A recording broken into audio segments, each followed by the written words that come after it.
Part 1, The Morning Mist. The house was quiet, but it was a busy kind of quiet.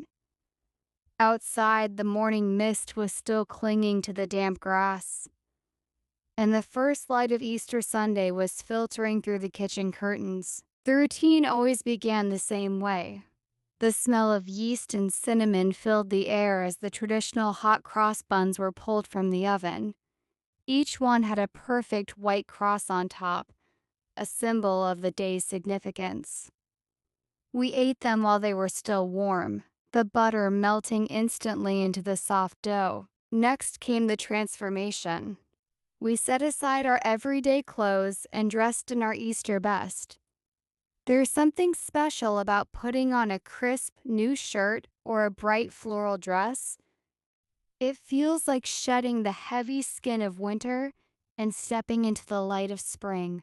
Part 2, The Tradition of the Hunt. By mid-morning, the excitement reached a breaking point. The children were hovering by the back door, their wicker baskets gripped tightly in their small hands. "The Easter Bunny has been here!" someone shouted. And with that, the hunt was on. This is the heartbeat of the day. We watched as they scrambled through the garden, peeking under the large rhubarb leaves and checking behind the flower pots. The goal wasn't just the chocolate, it was the thrill of the find.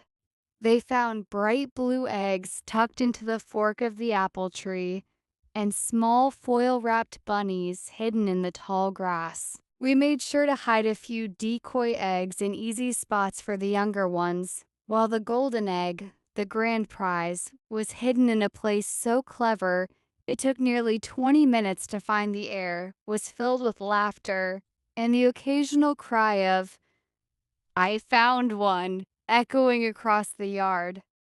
Part 3, The Midday Feast.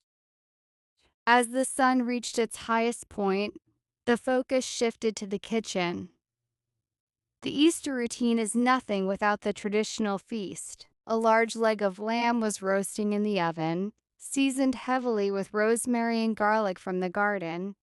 We gathered around the table, which was decorated with yellow daffodils and hand-painted eggshells. We practiced the tradition of egg tapping. 2 people each hold a hard-boiled egg, and they clink them together to see whose shell cracks first.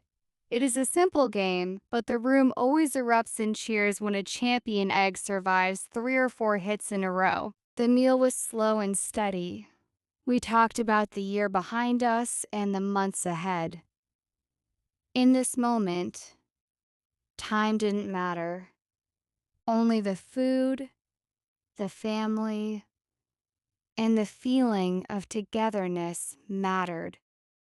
Part 4, The Evening Glow. As the evening approached, the energy of the day began to settle into a warm glow.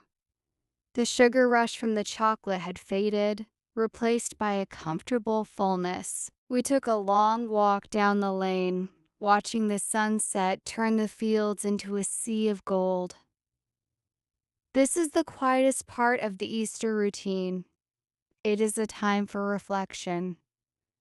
We noticed the small buds on the trees, the return of the birds, and the feeling that everything in the world was starting over again.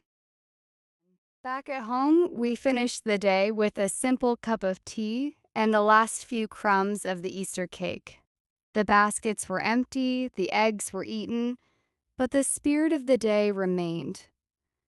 As we turned out the lights, we knew